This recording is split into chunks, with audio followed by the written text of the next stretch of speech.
Здравствуйте, на телеканале БСТ. Время подвести итоги недели. В студии Элина Насырова. И вначале коротко о главном. Уфе 450. Я заверяю уфимцев, мы придем в каждый двор, мы придем в каждый подъезд и сделаем так, чтобы Уфа действительно был самым красивым городом нашей великой России. От Уфимской крепости рекой времени до эпохи прогресса. Отсюда выйдут настоящие мужественные, сильные, достойные дочери и сыны великого народа, великой нашей страны. Подарок горожанам юбилейные объекты, будущим поколениям, капсула с посланием. Я очень рада была здесь оказаться, но хотела бы побывать еще раз здесь через 50 лет, когда капсулу будут скрывать. Рискуют собой, чтобы спасти других. Сложность в том, что, естественно, летают вот эти дроны, то есть ты помимо того, что оказываешь помощь, еще должен следить за тем, чтобы не прилетело тебе. На неделе свой профессиональный праздник отметили военные врачи. Эксклюзивные кадры работы медицинской роты от нашего военкора и пациента, снова рвущиеся в бой. Это первые шаги будущего победного марша. Враг будет разбит, раздавлен и уничтожен. Победа будет за нами. Слава России! Пока дожди отступили, в районах республики к концу лета началась жатва. В этом году погибло около 2000 гектаров озимой ржи, 2000 гектаров гороха практически тоже сгнило. Темпы сбора втрое ниже прошлогодних. Стоит ли запасаться продуктами? В целом у нас переходящий запас прошлого года для мукомольной промышленности полностью удовлетворяет уже на 24-25 год. И, как сказалось, непогода на качестве зерна.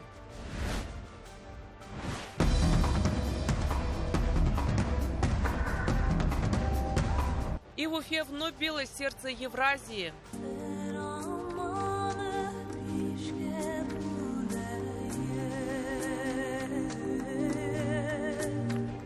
Алсу запела на родном башкирском. Зайнидин по случаю праздника сменил прическу, а лидер пиццы вышел на сцену с картой родной Уфы. Что на сей раз оставил фестиваль в сердце горожан?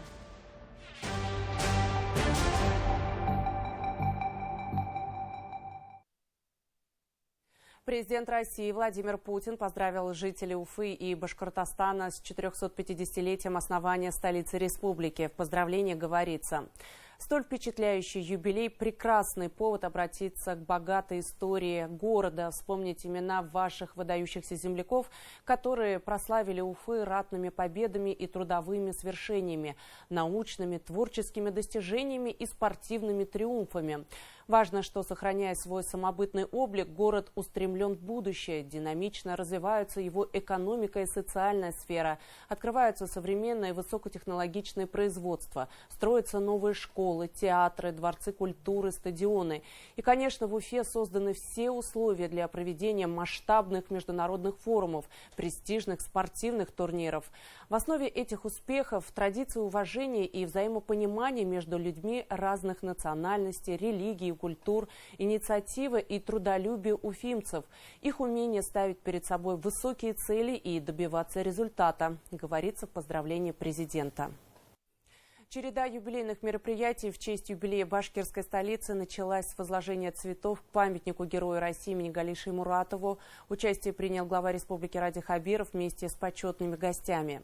Дань уважения легендарному комдиву и всем защитникам Родины отдали полномочный представитель президента России в Приволжском федеральном округе Игорь Комаров, президент Абхазии Аслан Джаня, премьер-министр Беларуси Роман Головченко, министр промышленности и строительства Казахстана Канат Шарлапаев. Цветы также возложили хаким Наманганской области Узбекистана Шавкат Абдуразаков, заммэра народного правительства китайского города Цицикар Суньхэн. Помимо общей истории, нас объединяют прочные культурно-экономические связи. Для партнеров Башкортостан – регион с большим экономическим потенциалом, логистический центр, связывающий как субъекты внутри страны, так и страны Европы и Азии. Более 80 артефактов современности и послания будущему поколению. В Уфе заложили капсулу времени в честь 450-летия столицы Башкортостана. Ее вскроют только через 50 лет, а вот дворец борьбы спортсменам доступен уже сейчас. Открытие уникального объекта состоялось накануне в рамках юбилея столицы Башкортостана. А на сцену, которую смонтировали в Уфа-арене, в этот день вышли более 1000 артистов. Там прошла официальная часть юбилейных мероприятий. Подробности расскажет Руслан Батыргареев. То есть вот текст, послание, которое в строжайшей секретности держится. Сейчас вот мы его с вами запечатываем. Если текст послания держится в тайне, о содержимом капсулы не скрывают. В ней образцы продукции уфимских предприятий, брендированные сувениры, диски с записями легендарных песен и видеороликами. В общей сложности более 80 предметов. Включая медали золотые наших спортсменов республиканских и уфимских. Например, здесь вы можете увидеть рапиру Тимура Сафина и Аделины Загидулиной. Именно с такими рапирами они стали олимпийскими чемпионами. Внутри все то, чтобы будущие поколения могли прочувствовать, какой Уфа была 50 лет назад. Саму капсулу из нержавеющей стали высотой 120 и диаметром 60 сантиметров, которая весит 130 килограммов, изготовили на УМПО. По-настоящему исторический момент. Капсулу обработали герметиком, и все. Вот она сейчас закрыта, а откроют ее только через 50 лет. В торжественной церемонии закладки капсулы участие принимал полномочный представитель президента России в Приволжском федеральном округе, президент Абхазии, премьер-министр Белоруссии, глава Башкортостана и почетные гости, приехавшие в Уфу не только из разных уголков страны, но и зарубежных государств. Башкортостан удивительно красив, богат национальными традициями и духовными ценностями. Это индустриальный экономический центр, территория многонациональной культуры и радушного гостеприимства. Закладка капсулы проходит в знаковый для жителей города и всей республики день 450-летия Уфы. Желаю всем жителям Республики Башкортостан здоровья, мира, благополучия и процветания, новых достижений на благо всей нашей большой страны. Верим, что наши потомки будут так же, как и мы, любить родной Башкортостан и великую Россию. Будут уверенно смотреть в будущее и достойно нести звание уфимца, жителя прекрасной столицы Башкортостана, современного города с богатейшими традициями, важного центра науки, образования, многонациональной культуры. А этот объект уж точно рассчитанный для будущих поколений. В Уфе накануне открыли дворец борьбы, одну из ключевых юбилейных построек. С нетерпением ожидали тысячи спортсменов. Сбылась мечта и главного инициатора стройки Радия Хабирова, который сам когда-то занимался борьбой. Объект, по словам гостей, получился уникальным. Это, я бы сказал, лучшее на современном этапе, видимо. Ничего лучшего я не видел в плане организации и условий для занятия спортом. Мы гордимся вами, мы восхищаемся, и я уверен в том, что это будет кузницей великих спортсменов. Его отличает прежде всего величественность и монументальность. Это действительно самый настоящий дворец с колоннами и барельефами. Объект выполнен в античном стиле. Скульптор создал ансамбль с изображением самбистов, дзюдоистов, борцов. Дело в том, что вот этот район, он очень современно построенный. И вот здесь вот дворец в стиле античном, в античном стиле.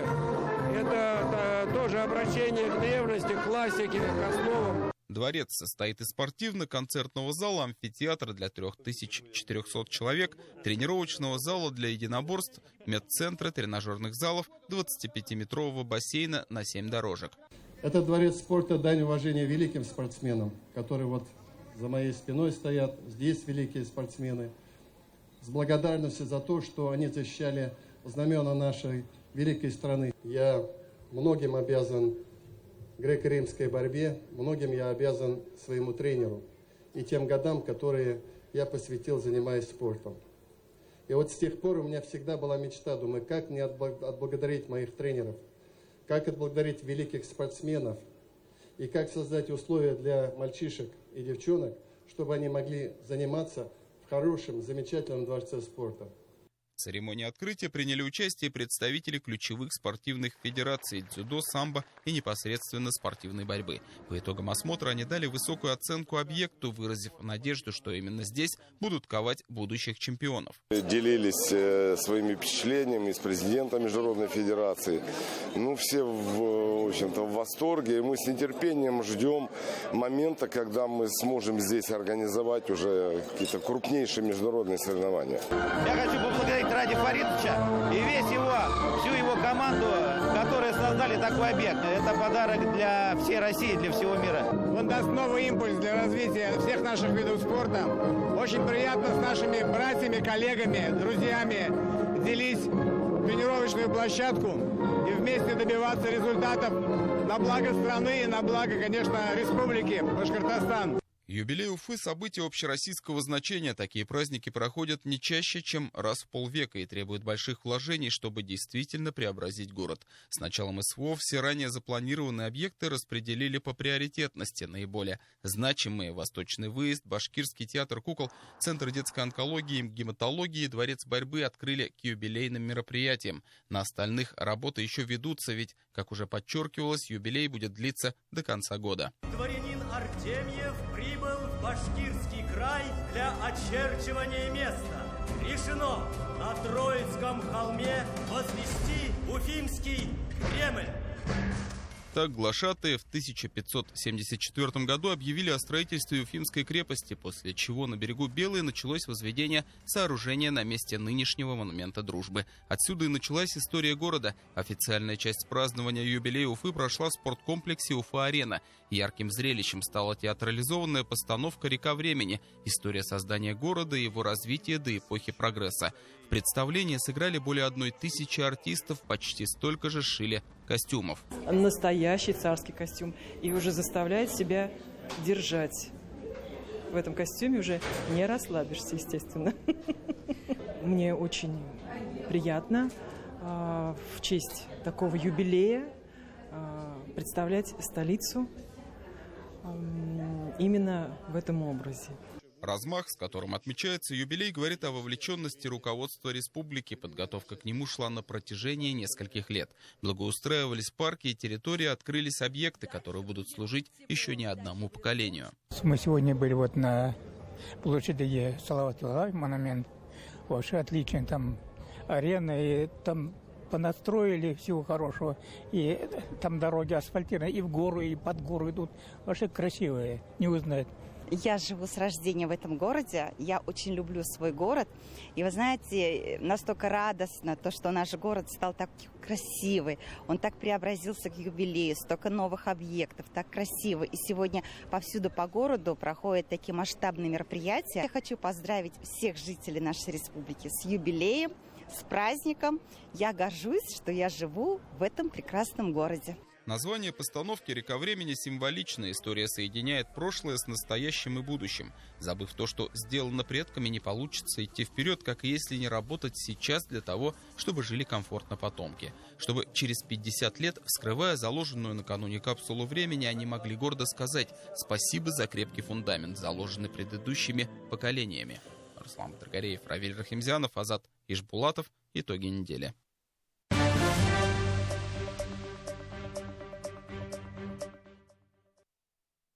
Рискуют собой, чтобы спасти других. На неделе свой профессиональный праздник отметили военные врачи. С июня прошлого года в зоне проведения специальной военной операции служит медицинская рота имени Ахмета Давлетова, входящая в состав мотострелкового полка «Башкортостан». Добровольцы подразделения работали в системе здравоохранения республики и остались верны своей клятве даже под градом пуль и осколков снарядов. С теми, кто сменил белые халаты на бронежилеты, встретился наш военный корреспондент Азат Садреев. Для этого защитника все самое страшное уже позади. Во время штурма позиций неонацистов группа башкирских бойцов попала под удар дронов «Камикадзе».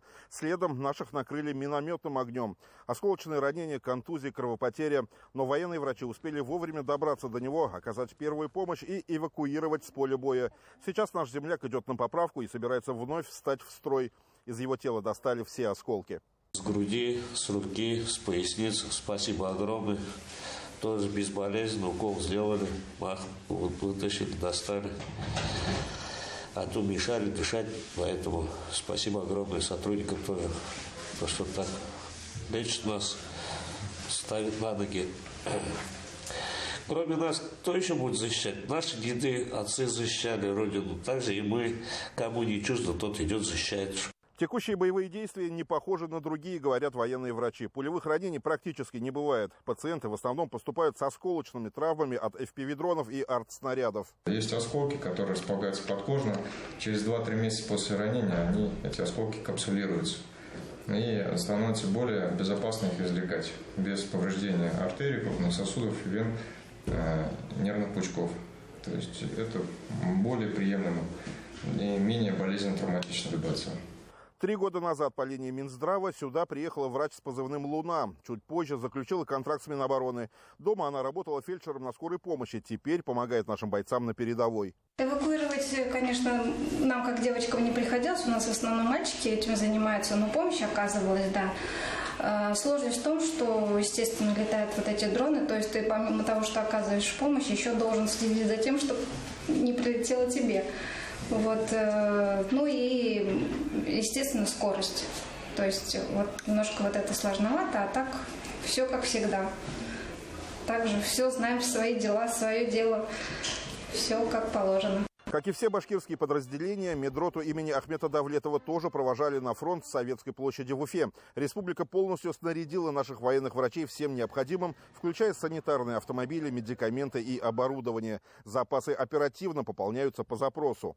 Медрота практически осталась в полноценном составе, никто не увольнялся. Как с первого дня призыва мы проходили 3 месяца слаживания в Рощинском. Вот, поэтому коллектив у нас слаженный, сработанный. Все понимают друг друга с полуслова. Все знают слабые и сильные стороны. За этот уже больше года расставились по местам так, как нужно. И работает все, можно сказать, идеально. Наши военные врачи едва ли не приоритетная цель для противника, ведь если некому будет эвакуировать раненых с поля боя, то потерь будет гораздо больше. Тем не менее, каждый день, рискуя своей жизнью, наши медики спасают жизни своих однополчан. На гражданке врач с позывным «Муха» работал в ковидном госпитале. Когда коронавирус отступил, решил бороться с другим, не менее опасным и коварным противником. Поменяв красную зону на зону проведения специальной военной операции, теперь спасает жизни наших ребят здесь, за ленточкой. Оказывает первую помощь на передовой и эвакуирует раненых в госпиталь. Нам ставится конкретная задача, которую мы должны выполнить, и мы спасаем жизнь. Что можно сказать о ребятах, с которыми служат из Миндроты? Да, ребята все дружные. Когда какие-то задачи нам поступают, то есть все тут же находятся там инициативные люди, кто там в чем-то более-менее лучше разбирается, и, так скажем, консилиумом этот вопрос быстренько решается, и задача выполняется максимально быстро. Один из самых опытных в медроте – врач-анестезиолог-реаниматолог с 18-летним стажем. Азимут закончил Самарский военно-медицинский институт. Как и все остальные его коллеги, отправился на СВО по зову сердца. Придает силу, что все-таки мы победим, это первое. И то, что наши бойцы, так скажем, воюют за правое дело, вот это и придает силу. Когда ставите их на ноги, что испытываете? Даже все-таки не на гражданке лечение прошли, а здесь, в зоне боевых действий. Если встает на ноги боец, естественно, если еще от него есть, он говорит слова благодарности, естественно, чувствуешь себя нужным и чувствуешь удовлетворение от проделанной работы. И бойцы действительно благодарны. Военные врачи спасли тысячи жизней, вернули домой мужей, отцов, сыновей. Но после лечения многие рвутся снова в бой. Как и наш земляк с позывным «Кайтыр». Медики вытащили его буквально с того света, когда он несколько дней раненый пролежал под завалами после атаки украинского дрона «Камикадзе». Военные медики мне говорили, что я обязательно встану на ноги и буду ходить. И действительно, не прошло и нескольких месяцев, как я уже встаю с инвалидной коляски и начинаю делать первые шаги. Это первые шаги будущего победного марша. Враг будет разбит, раздавлен и уничтожен. Победа будет за нами. Слава России! Азат Садриев, Вадим Исламов, Иван Шабрин. Итоги недели. Зона проведения специальной военной операции «Донбасс». Сегодня новый этап жизненного пути начался для 1000 первокурсников. Несмотря на то, что День знаний выпал на воскресенье, в вузах не стали отменять традиционные празднества. В УГНТУ, например, провели фестиваль «Нефтестарт первокурсника». С началом учебного года их поздравил министр образования республики и другие почетные гости. В этом году, кстати, в Нефтяном открывается кафедра ФССП. Вуз станет единственным в стране, где будут обучать судебных приставов. Есть и другие новые направления. Среди тех, кто выбрал учебу в Нефтяном, и победитель различных международных олимпиад по химии Вадим Харисов. Изначально, все эти несколько лет планировал то, что я останусь тут и буду развивать олимпиадные движения в нашей республике, готовить школьников к олимпиадам, как я когда-то готовился сам, наша ассоциация наставников олимпиадного движения. Вот, поэтому я решил это делать максимально эффективно и сделал такой выбор. В УГНТУ к новому учебному году открыли обновленную спортплощадку. Она находится за Дворцом молодежи Нефтяного университета. На участке благоустроили участок с мягким покрытием для проведения игровых матчей и тренажеры. Территория была в запустении несколько десятков лет. Теперь ее могут посещать не только студенты, но и местные жители. Площадку благоустроили за счет постоянных спонсоров вуза. Я думаю, что многие жители северной части города Уфы помнят, что вот эта зона называлась там деревяшкой, потом резинка начали звать, потому что резиновое футбольное поле было здесь. Вот, и мы эту зону восстановили с помощью компании «Газпром» при их поддержке. Это был действительно подарок к нашему юбилею. Это факт продолжения нашего взаимодействия «Газпрома» и опорных вузов России в части воспитание подрастающего поколения, воспитание специалистов для компании. И одной из такой частиц, конечно, является развитие материально-технической базы, включая спортивные сооружения. Торжественные мероприятия по случаю Дня знаний прошли и в аграрном вузе. В этом году там 1500 первокурсников. Вуз регулярно обновляет специальности, внедряет современные технологии, даже, казалось бы, в традиционной профессии. Например, цифровое земледелие. Сегодня востребованы прежде всего специалисты в области агрономии, ветеринарии, цифрового земледелия, далее энергетика и транспорт, которые, конечно же, прежде всего делают жизнь лучше на селе. В принципе, об аграрном я узнал по профориентации. Меня очень привлекла программа обучения, то, что в аграрном отличные условия, у нас очень хорошее общежитие. Также я помимо учебы собираюсь заниматься спортом, а точнее баскетболом. И помимо того, то, что хорошо поддерживают не просто студентов, но еще и спортсменов, есть хорошая поддержка. В Уфе сегодня открыли новое здание медицинского колледжа БГМУ. Оно расположено на улице Репина в Черниковке. В учреждении будут готовить до 500 специалистов для больниц северной части столицы. Одно из новых направлений в обучении среднего медперсонала – тактическая подготовка в условиях военных действий. С подробностями Динара Тимасханова. Этот фантом у нас по уходу за пациентом. Наши студенты отрабатывают манипуляции по уходу, по личной гигиене, основы кормления пациента. Такие куклы-симуляторы – первые пациенты студентов медколледжа. Им невозможно нанести травму. А вот навыки оказания первой помощи отточить на них вполне реально. Только после них будущие медики на практике начинают работать с живыми людьми. Здесь в основном это основы медикаментозной терапии, это пути введения лекарственных средств, это они на фантомах будут отрабатывать инъекции. На этих фантомах будут отрабатывать основы общего ухода и основы сердечно-легочной реанимации. Для преподавателя Айгуль Баталова это практически новое место работы. В День знаний у медицинского колледжа появился еще один корпус. С 1956 года здесь было Уфимское медицинское училище номер 2. После капитального ремонта, можно сказать, его реанимировали и подарили вторую жизнь. Это медучилище закончили очень многие известные врачи, медицинские сестры, работники, которые внесли большой вклад в развитие здравоохранения. Потом, в силу ряда причин, медицинское образование в северной части города, в Черниковке, оно было остановлено. И вот сегодня мы возрождаем славное медицинское училище номер 2 уже на федеральном уровне. Я училась на Беломорской 28, и сейчас мы переехали сюда, что очень радует, потому что здесь очень просторно, красиво, большая аудитория, все предусмотрено. Даже кондиционер есть в кабинетах, и это очень радует.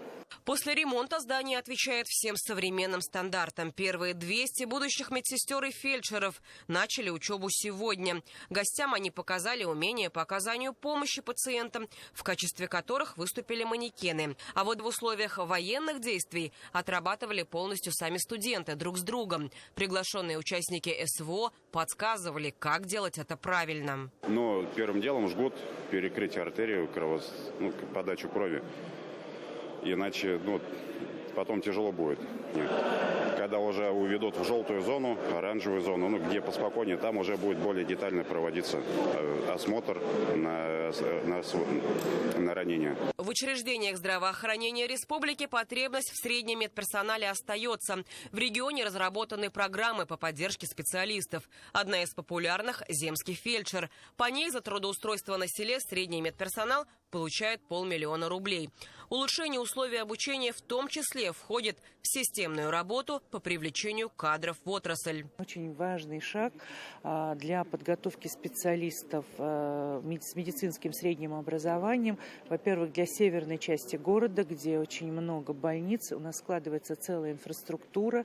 И, безусловно, это будет важнейшим шагом для того, чтобы ликвидировать вот этот недостаток кадров для лечебных наших учреждений. В новом корпусе колледжа, кроме кабинетов для обучения, есть спортзал с душевыми и раздевалками, актовый зал, буфет, а на улице оборудована открытая спортивная площадка с тренажерами. Еще один плюс нового корпуса медицинского колледжа – его расположение в непосредственной близости от 13-й и 8-й больниц. Сначала во время учебы студенты смогут пройти в лечебных учреждениях практику, а затем пополнить ряды его сотрудников. Динара Таймасханова, Равиль Архимзянов. Итоги недели. Ущерб в 1 миллиард рублей, средняя урожайность 28 центнеров с гектара и 26% убранной площади в районах республики. Можно сказать, только к концу лета началась жатва. В закромах зерна пока втрое меньше, чем успели собрать к этому времени в прошлом году. Но виной тому непогода. Сейчас аграрии стараются по максимуму использовать солнечные дни, поэтому трудятся в полях практически в круглосуточном режиме. Репортаж Алии Ильтубаевой. Пока благоволит погода, опытный комбайнер Фидан Даутов сел за управление уборочной машины. Жатву озимых, зерновых и зернобобовых культур аграрии планируют завершить в кратчайшие сроки. На поля Стерлитамакского района техника выехала лишь на прошлой неделе. Всему виной проливные дожди. Хотя весной синоптики прогнозировали засуху, с учетом которой и обрабатывали поля. Первый раз сколько лет работаю, первый раз такой год. Такого еще не было. Стояли большинство, на других работах работали. Подремонтировались большинство. Уборка вроде нормально идет. Жатва озимых в республике должна была начаться еще в середине лета. А спустя 3 недели планировали начать уборку яровых. Темпы сбора зерна по сравнению с показателями годовой давности оказались ниже в 3 раза. Непогода не позволила начать работу раньше. На сегодняшний день ущерб агропромышленному комплексу уже составил 1 миллиард рублей. Проблем таких особых нет сейчас, кроме того, что у нас в этом году погибло около 2000 гектаров озимой ржи. 2000 гектаров гороха практически тоже сгнило. Успели взять семена озимых культур. Сейчас надеемся нормально взять семена яровых. Урожай погиб в большинстве районов республики. В частности, проблема коснулась аграриев Шаранского района. С погодными условиями есть уже потери. Пшеницу мы до сильных дождей успели убрать. А вот озимая Вика сильно полегла. И много потерь. На сегодняшний день у нас еще осталось 200 гектаров убирать, а общие 500 гектаров. Вот сейчас в поле убираемый ячмень. Несмотря на сырость, стараемся убрать без потери. урожай очень хороший. За сейчас бункер можно намолотить. Одновременно в хозяйствах Башкортостана идут работы по подготовке почвы под возделывание озимых культур. Уже сеют рожь и планируют переходить к пшенице. Закладывают будущий урожай. Рабочим предстоит обработать более 370 тысяч гектаров, из которых засеяли только 2,5. Из-за дождей и гибели посевов с июля в 50 районах и городе Кумертау ввели режим ЧС. Хозяйству уже предоставили необходимые документы. Это позволяет нам сегодня списывать определенные площади, то есть их не убирать, особенно те, которые застрахованы страховыми компаниями. Поэтому мы сегодня это активно работу ведем, это актирование, подготовка документов, ну и работа со страховыми компаниями. Сегодня данное мероприятие уже проводится, мы надеемся, что страховые компании выплатят те необходимые суммы, которые положены аграриям. На максимуме работают сушильные комплексы. Аграрии Чекмагушевского района бросили все силы на сохранение собранного урожая. Влажность снижают до 13%. Приходилось даже обмолачивать зерно при влажности 20-21, иногда и 22, потому что прогноз погоды был неутешительный. Где-то 15 тысяч тонн мы успели, конечно, вовремя убрать. То, что успело прорасти, отправляют на фураж. В целом в районе намолотили почти 500 тысяч центнеров зерна. Это только треть от всего урожая. Зерно принимаем каждый день. Уже мы с начала уборки 6 тысяч зерна обрабатывали. Сначала чистим, потом сушим. Зерно влажное. Постараемся днем чистим, а ночью уже сушим. Двухсменная работа. Задержки нет.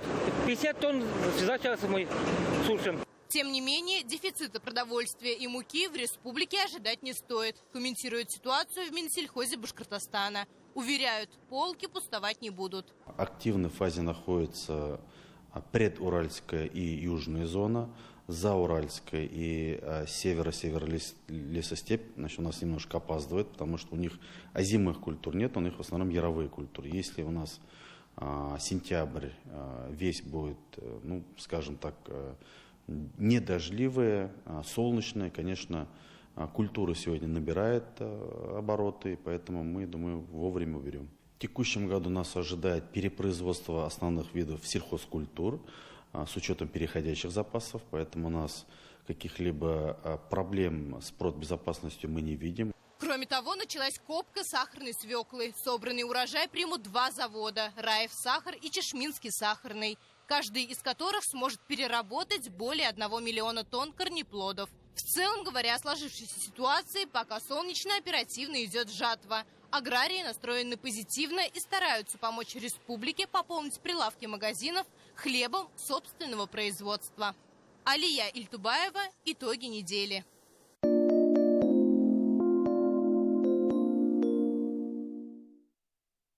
2 миллиона 990 тысяч бюллетеней изготовили в республике к выборам главы Башкортостана. На неделе их развезли в территориальной избирательной комиссии. Перед этим в типографии прошла обязательная процедура передачи. В присутствии членов регионального ЦИКа были уничтожены лишние листы и печатные металлические формы. После этого с соблюдением мер безопасности бюллетени отправили в города и районы.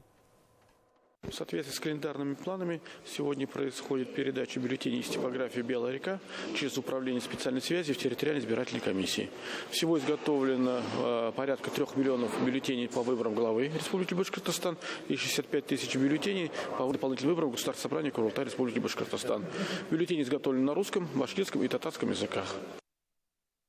Голосование на выборы главы Башкортостана продлится 3 дня, 6, 7 и 8 сентября. В бюллетене будут фамилии 5 кандидатов. Владимир Нагорный выдвинут партией «Справедливая Россия. Патриоты за правду». Иван Сухарев идет от ЛДПР. Ильшат Тимирьянов представляет партию «Новые люди». Ради Хабиров выдвинут партию «Единая Россия», а Артур Шайнуров – кандидат от КПРФ. К слову, проголосовать жители республики смогут и находясь в Москве. В дни голосования будет работать экстерриториальный участок под номером 3550.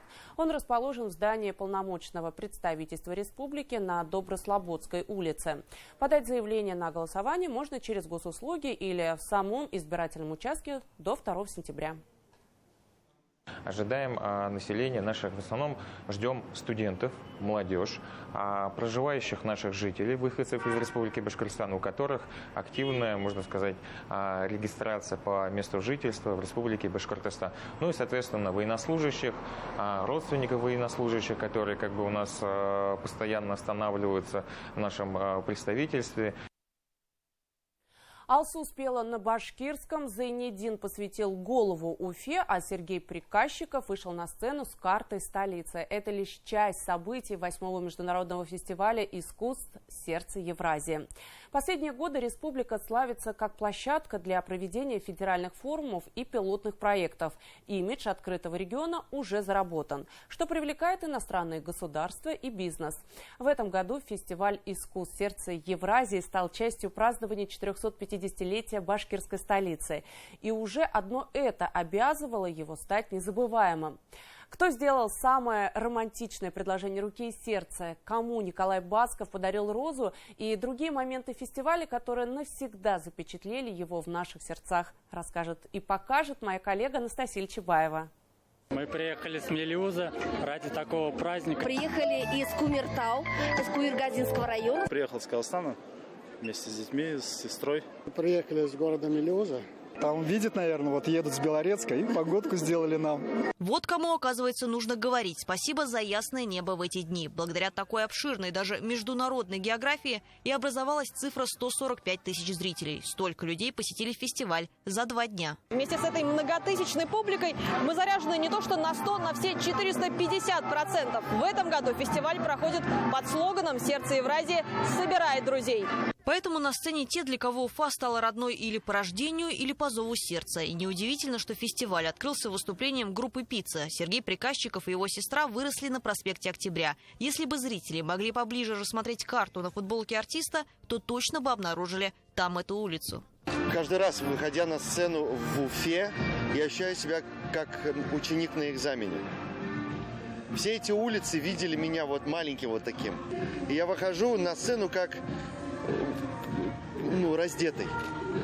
Никаких масок, никаких там модных штучек. Иногда мне говорят, да, артист из Москвы, типа из Москвы, московская группа. Я говорю, вы что, вы в своем уме? Но это любовь, это круто. Спасибо. Любовь к работам местных дизайнеров проснулась не только у Сергея Приказчикова, но и у Вани Дмитриенко. Вот только артиста, видимо, так покорил город, что он забыл обо всем на свете. Там был магазин, в котором делали посуду ручной работы. И она была невероятно красивая. Всякие чашечки, блюдца. Это просто, я купил там пару тарелочек, пару чашечек, и все там забыл. Представляете, я говорю, я чтобы не разбить, оставлю у вас, пока мы гуляем, и на обратном пути заберу. Там и забыл, представляете? Ребята, кто-нибудь, найдите эту девушку прекрасную, которая все это делает. Привезите мне посуду мою, пожалуйста, хорошо? Несмотря на внушительные масштабы сцены, Алексею Воробьеву на ней явно было тесно. Артист постоянно порывался выйти поближе к публике. Кому-то даже повезло спеть с ним дуэтом.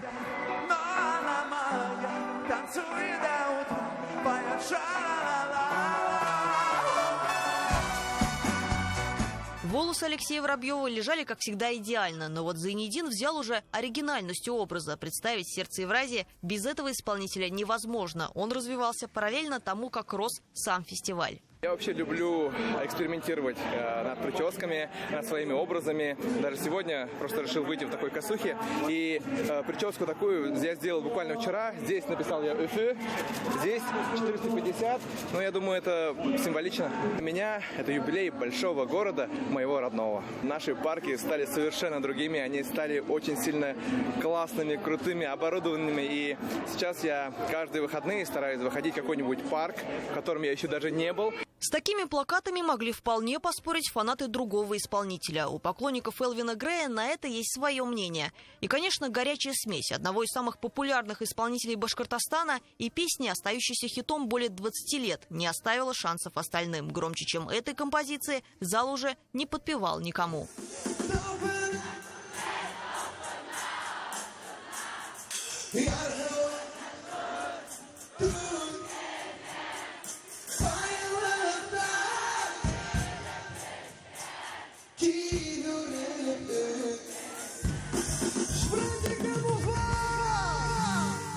Уфа — это родина, Уфа — это все. Уфа. Я здесь здесь вырос, я здесь вырос в Черниковке, учился в башкирском лицее номер 48. Уфа для меня все это. Научила петь пацанским вот этим характеру, пацанскому характеру. Уфа, Черниковка научила меня выживать. Я куда ни поеду, хоть за границу, хоть у нас по России, я всегда говорю, я из Уфы, и я горжусь этим, что я башкирский паренек, который вырос в Уфе. Но самый эмоциональный момент подарили даже не артисты, а зрители, решившие на сердце Евразии предложить возлюбленной свое. Я принял решение построить с тобой свою семью. Я тебя очень сильно люблю. И я думаю, что мы всю жизнь с тобой будем счастливы. Любимая, ты выйдешь со мной замуж? Это невероятно! Это просто фантастика! Это сказка какая-то! Но самое главное, я прошу секунду абсолютной тишины. Давайте все на секунду и музыку тоже убавим, чтобы услышать главный ответ. Да! Да! Алсу продемонстрировала, что башкирский язык не забывает, и погрузила зрителей в волшебную атмосферу народной песни, еще раз напомнив о родстве.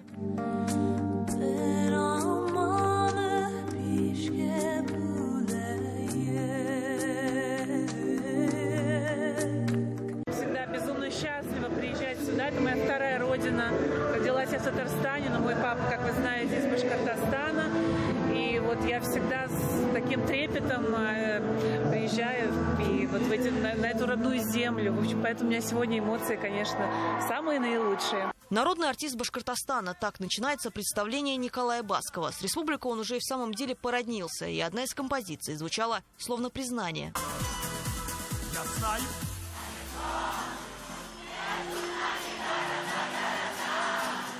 Я с тобой. Ты единственная любовь. Знаю, ты далеко. Между нами города.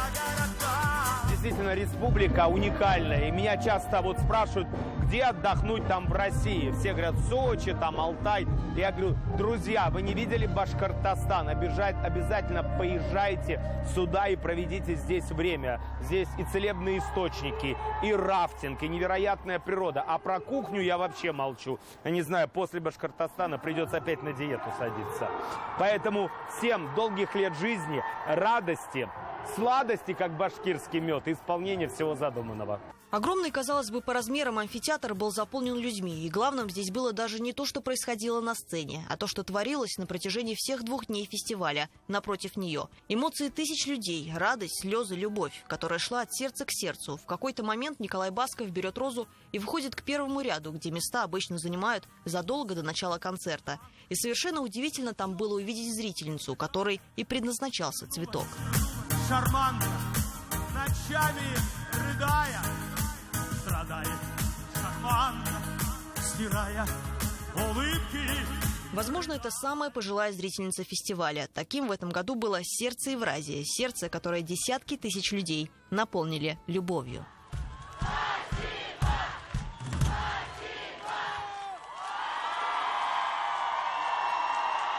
Анастасия Чубаева, Роберт Давлетбердин, Виктор Миренков. Итоги недели. В юбилей Уфы были организованы несколько концертных площадок в разных частях города, чтобы у всех была возможность разделить радость праздника. Я чеченец, я башкир, я всей страны народ, и мы все вместе русский мир. Так жители башкирской столицы порадовал Олег Газманов, выступивший на площади перед Русдрамтеатром. Певец исполнил свои главные хиты и общался с публикой. К слову, на сцену Олег Газманов вышел с орденом Дружбы народов на груди. Одной из высших наград Башкортостана певец был удостоен за большой вклад в укрепление дружбы и сотрудничества между народами. Указ об этом был подписан главой республики. Олег Газманов отметил, что часто приезжает в Уфу и видит, как город развивается. Добрый вечер, друзья! Для меня огромная честь и большое удовольствие быть сегодня с вами, отражаться в ваших глазах и вместе отпраздновать такую невероятную дату – 450 лет. Я хочу всем пожелать добра, счастья, радости. А на другой праздничной площадке возле ДК «Моторостроитель» хедлайнером концерта стала Полина Гагарина. Популярная певица накануне была удостоена почетного звания народной артистки республики. На сцене Полина Гагарина отметила, что для нее это двойной праздник, и призналась в любви к Уфе.